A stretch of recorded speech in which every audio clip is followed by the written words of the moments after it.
With Onyx Path's V5 supplement Cults of the Blood Gods now available on Kickstarter, I thought it appropriate to make my first V5 video since the core book deep dive 7 months ago. This video will go through the absolute basics of the V5 system, and if there's any interest in more videos, I'll be willing to go over more rules in the future.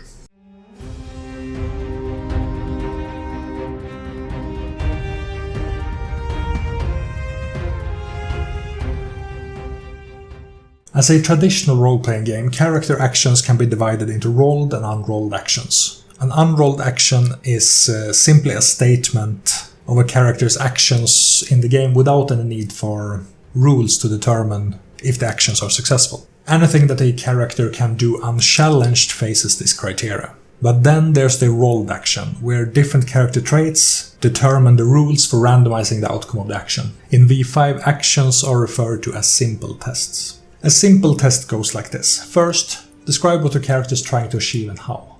Second, the storyteller tells you which of your character's traits to use to assemble a dice pool. Third, the storyteller sets the difficulty unless the test is an automatic win. Fourth, if the number of successes on the roll equal or exceed the difficulty, you win the test and accomplish your actions. In this video, we're going to break down these 4 steps.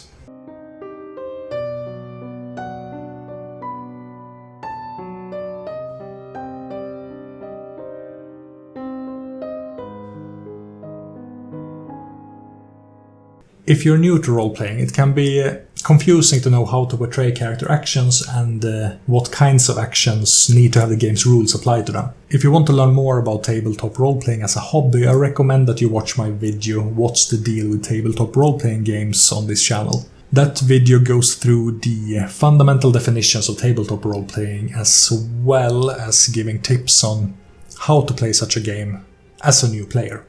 There's a link in the description below. Vampire the Masquerade is a game that focuses first and foremost on storytelling. This means that any rules or use of rules should come secondary to the game's narrative.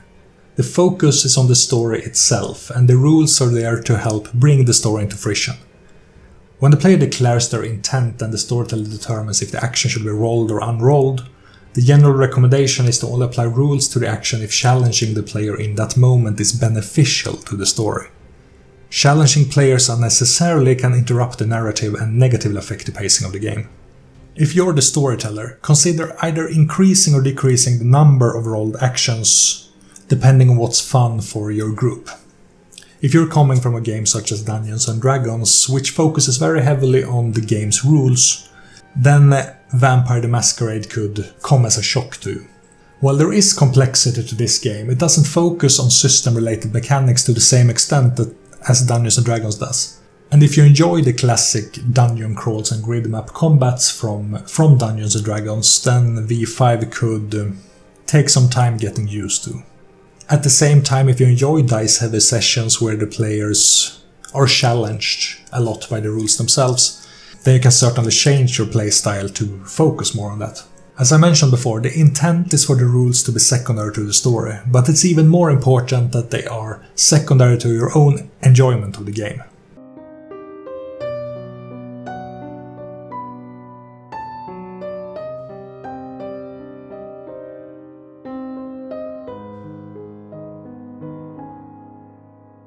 Characters in a role-playing game are much defined by their traits, which in the storyteller system is demarcated in dots ranging from 0 to 5. The traits that define a character's innate and potential abilities are called attributes, while the traits that define the ways a character can most reliably apply that potential is through a skill. Attributes and skills are then combined into dice pools where their respective dot ratings are added together, representing a 10-sided die for each dot. Attributes are divided into 3 categories: physical, social and mental, where physical attributes consist of strength, dexterity and stamina, social attributes consist of charisma, manipulation and composure, and mental attributes consist of intelligence, wits and resolve. Even the skills are divided into these 3 categories, where physical skills consist of athletics, brawl, craft, drive, firearms, larceny, melee, stealth and survival. Social skills consist of animal ken, etiquette, insight, intimidation, leadership, performance, persuasion, streetwise and subterfuge. And finally, mental skills consist of academics, awareness, finance, investigation, medicine, occult, politics, science and technology. When making a simple test, the player combines the attribute and skill that best define the action they want to take. Sometimes this can be an attribute combined with a discipline, which is something we won't get into in this video, or an attribute combined with another attribute. It's encouraged to let the players come up with creative uses for applying their best traits to certain actions. This can be said represents how the character appeals to their own strengths when assessing and tackling different situations. For example, while a high intelligence character may try to analyze the fortitude of their barricade by combining intelligence with craft, a high strength character may do their own analysis by slamming something heavy into the barricade, combining strength with craft instead, and eventually assess the same results. The storyteller should reward players for creative uses of traits by allowing them to use those traits whenever it can be justified. However, try to present situations where the players cannot rely on their best traits as well, since being strong in every situation is quite boring after a while. If multiple characters work together to accomplish a task, such as casing the barricade together, then roll the largest dice pool among the participants, adding one additional die for each assisting character that has at least one dot in the skill relevant to the task. In this case, the high intelligence and the high strength characters could work together to assess the fortitude of the barricade by both using their own unique methods to investigate.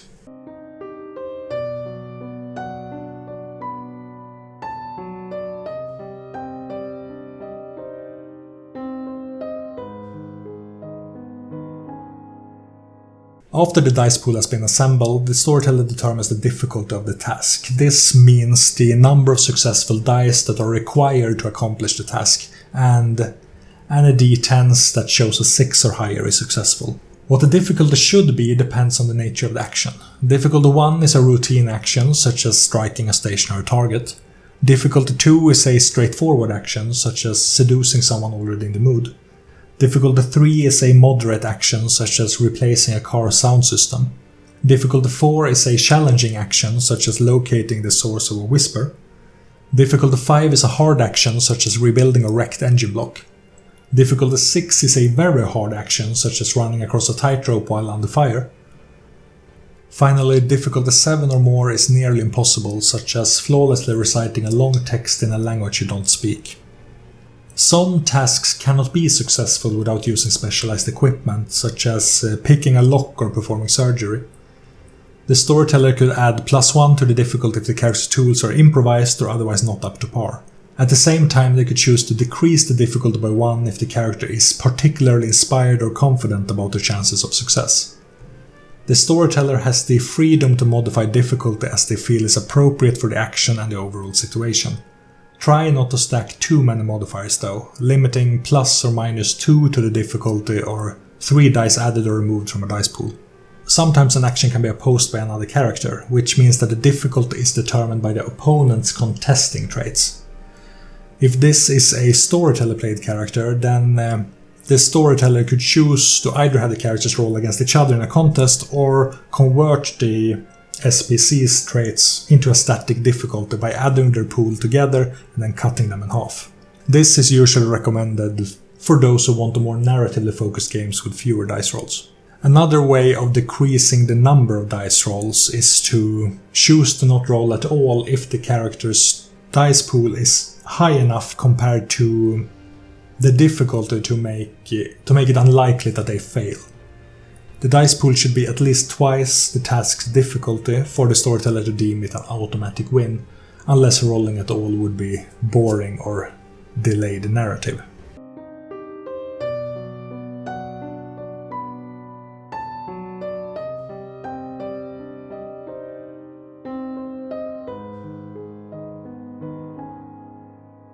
As mentioned previously, when rolling a dice pool, every die showing 6 or higher is successful. And if you roll a number of successes equal to or more than the difficulty, you succeed at the task. While I'm not going to talk about hunger dice in this video, every dice pool contains both hunger dice and regular dice, where regular dice are swapped for hunger dice depending on the vampire's hunger level. These are typically distinguished by color. If you use the official vampire dice, then regular ones are black while the hunger dice are red. The official vampire dice have different symbols on them instead of numbers ranging 1 to 10. A blank side is a failure, indicating 1 to 5 on a normal die. An ankh is a success, ranging 6 to 9 on a normal die. An ankh with 2 stars is a potential critical win, represented by a 10. If you roll 10 on 2 or more regular dice, you get a critical success. This counts as 2 additional successes above the 2 10s, in other words 4 total successes instead of 2. If a successful roll contains at least 1 critical success, it's a critical win. Because only pairs of 10s count as critical successes, 3 10s would mean 5 successes while 4 10s would mean 8. I don't really know why Whitewood chose to go with this way of determining critical successes instead of simply doing double 10s, which I generally prefer. I'm sure someone is clever enough to answer that in the comments below. After having rolled your dice and compared the result to the difficulty, the successes exceeding the difficulty are called the margin. The margin is used in combat to calculate damage, and there are other effects making use of the margin as well. But it has no real impact on ordinary simple tests other than to imply a higher degree of success. It's also possible to win at a cost. If you rolled some successes but not enough to succeed on the task, the storyteller may offer you to win at a cost. This means that you achieve your goal but suffer some negative consequences, such as damage, attracting unwanted attention, or losing something of value.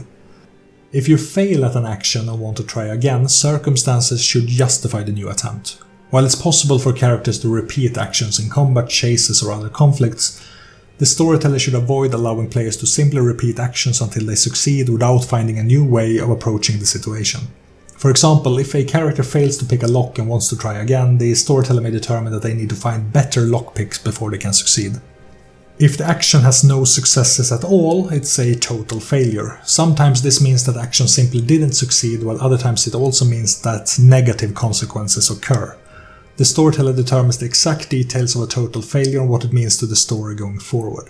It's important to treat even failed actions as story progression, to avoid having characters feel stuck or have events come to a stop. Finally, every character has a resource called willpower, which can be used to re-roll up to 3 regular dice on a skill or attribute check. This can be determined after the dice have been rolled, but before the storyteller declares the action's impact upon the scene. It's not possible to use willpower to retcon an action after it's been established. These 4 steps are the basics of simple tests in Vampire the Masquerade 5th edition. There is much more to the system than this, but this can be seen as the underlying foundation on which the rest of the system lies. If you like this video and want to see me delve into more V5 rules, don't forget to like, share, comment and subscribe. If you want to support me in other ways as well, make sure to visit my Patreon or buy my products on the Storyteller's Vault. There are links in the description below. Until next time, see you in the world of darkness.